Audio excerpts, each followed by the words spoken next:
नमस्कार। एजुसेट के माध्यम से आयोजित किए गए इस डाइस ओरिएंटेशन प्रोग्राम में न्यूपा के EMIS विभाग के ओर से मैं आप सबका हार्दिक अभिनंदन करती हूँ। इस कार्यक्रम में हमारे साथ Shri Naveen Bhatia, computer programmer NUEPA, professor Arun C Mehta, विभागाध्यक्ष EMIS डिपार्टमेंट न्यूपा, और श्री शैलेंद्र शर्मा जो कि चीफ कंसल्टेंट हैं एडसिल में शामिल हैं। हम यह उम्मीद करते हैं कि आप इस कार्यक्रम से पूरी तरह से लाभान्वित होंगे और इसका फ़ायदा उठाएंगे, क्योंकि इसमें आप सबको आपस में भी बात करने का मौका मिलेगा और एक दूसरे के अनुभव शेयर करने का मौका मिलेगा। अब मैं प्रोफेसर अरुण सी मेहता से अनुरोध करती हूं कि आपसे वो डाइस का महत्व के बारे में आपको जानकारी दें। धन्यवाद। मैं डॉक्टर सविता कौशल को ज्वाइन करता हूं और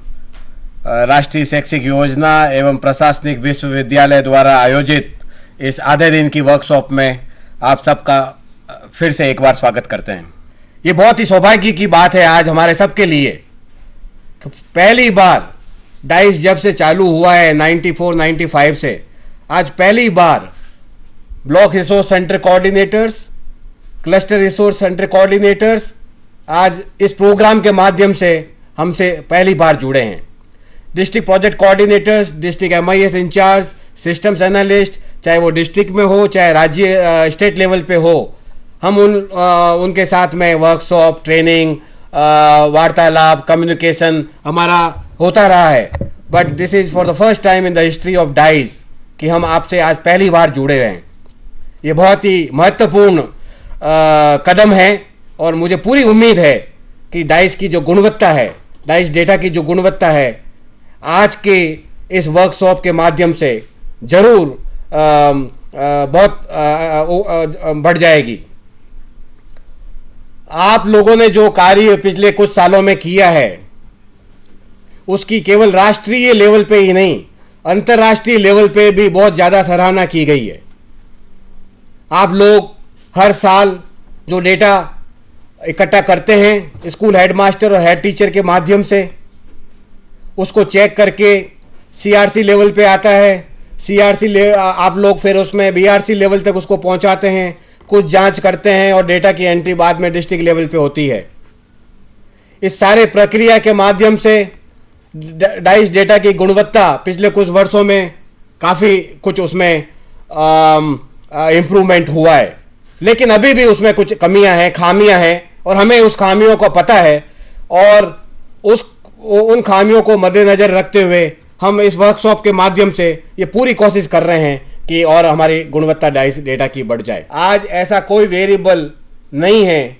जो प्रारंभिक शिक्षा के सार्वजनिकरण की योजना बनाने में काम आता हो और उपलब्ध नहीं हो। डाइस के माध्यम से the information is now available on all the aspects of elementary level of education, और ये सारी सूचना स्कूल से लगाकर क्लस्टर, फिर ब्लॉक,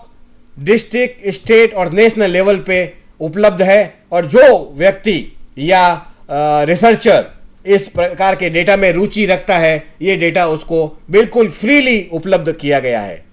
ये सारे पब्लिकेशंस जो न्यूपा एक साल में 8 निकालती है, ये सारे पब्लिकेशंस सभी के लिए फ्रीली उपलब्ध है। सबसे महत्वपूर्ण आप लोगों की उपलब्धि डाइस के बारे में है कि डाइस ने करीब करीब जो डेटा इकट्ठा करने और डेटा को उपलब्ध कराने के बीच में जो टाइम गैप है, लैग है, उसको करीब करीब बिल्कुल खत्म कर दिया है। अगर आपके राज्य में, आपके जिले में अगर सॉफ्टवेयर के मार्फत ये अगर डेटा कैप्चर फॉर्मेट की प्रिंटिंग हुई है, तो निश्चित रूप से मैं आपको दावे के साथ में कह सकता हूं कि इस बार डेटा की क्वालिटी है, डाइस डेटा की क्वालिटी स्वतः ही अपने आप ही बढ़ जाएगी। क्योंकि जब हम सॉफ्टवेयर से ये प्रिंट करते हैं DCF को, तो ऐसे बहुत सारे वेरिएबल्स हैं जो कांस्टेंट है, जो स्कूल ID है, जो कभी भी चेंज नहीं होनी चाहिए, ये सब छपे हुए आते हैं और स्कूल तक वो छपा हुआ फॉर्म है जो कि कांस्टेंट वेरिएबल्स हैं, वो स्कूल तक पहुंचते हैं। तो ये हमें बहुत मदद मिलेगी। जब आप वापस जाएंगे, जब आप BRC साहब, BRC कोऑर्डिनेटर साहब और CRC कोऑर्डिनेटर साहब वापस जाएंगे, तो आपका ये कर्तव्य बनता है,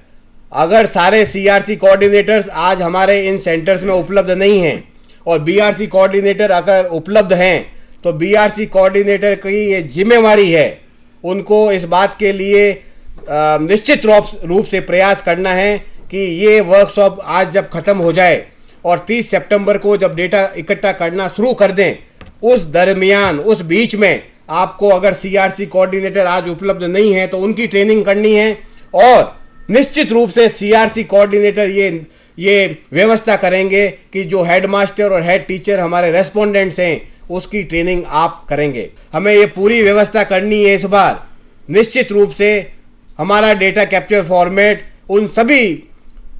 सभी विद्यालयों तक पहुंचना है जो मान्यता प्राप्त है। पिछले कुछ वर्षों में आपके प्रयासों द्वारा कुल 12,50,000 स्कूल डाइस से जुड़ चुके हैं, लेकिन हमारा मानना है अभी भी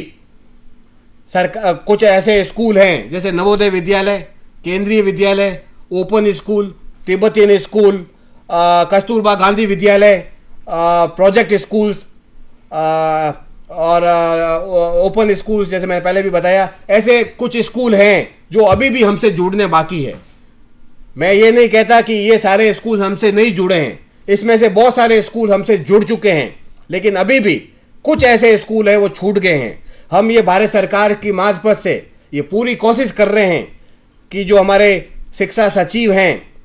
वो एक लेटर इन सब ऑर्गेनाइजेशंस, केवीएस, एनवीएस, इन सब लोगों को, इनके अध्यक्ष को, इनके चेयरमैन को लिखेंगे और उसकी एक कॉपी आप तक भी पहुंचाने की कोशिश कर रहे हैं। इसी तरह प्राइवेट अनएडेड स्कूल्स है, मान्यता प्राप्त जो प्राइवेट स्कूल्स हैं जिनको भारत सरकार से एड नहीं मिल रही है,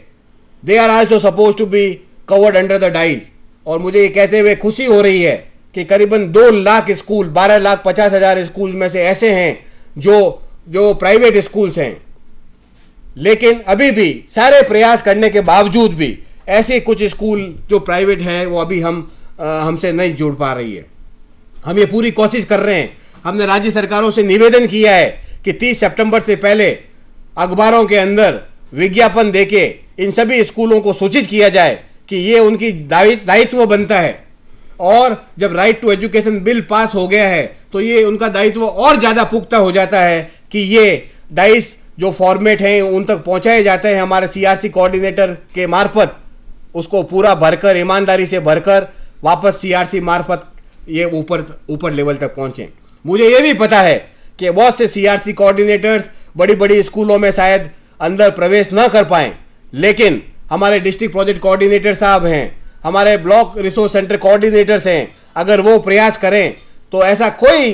कारण नहीं है जिससे हम ये माने कि ये हमें जो प्राइवेट अनएडेड स्कूल्स हैं वो डाइस से नहीं जुड़ेंगे। मुझे पूरा विश्वास है 2009-10 में बाकी बचे हुए सभी प्राइवेट, एडेड, अनएडेड और सरकारी स्कूल जो मैंने पहले बताए थे वो सब डाइस 2009-10 से जुड़ जाएंगे। बहुत सी बार सीआरसी कोऑर्डिनेटर शायद सफलता प्राप्त न कर पाए ये डेटा उपलब्ध करवाने में। हमने ये पूरी कोशिश की है ये मैसेज राज्य स्तर तक पहुंचाने की कि आपकी तरफ से मार्ग निर्देशन दिया जाए इन बीआरसी और सीआरसी कोऑर्डिनेटर्स को, ताकि प्राइवेट अनएडेड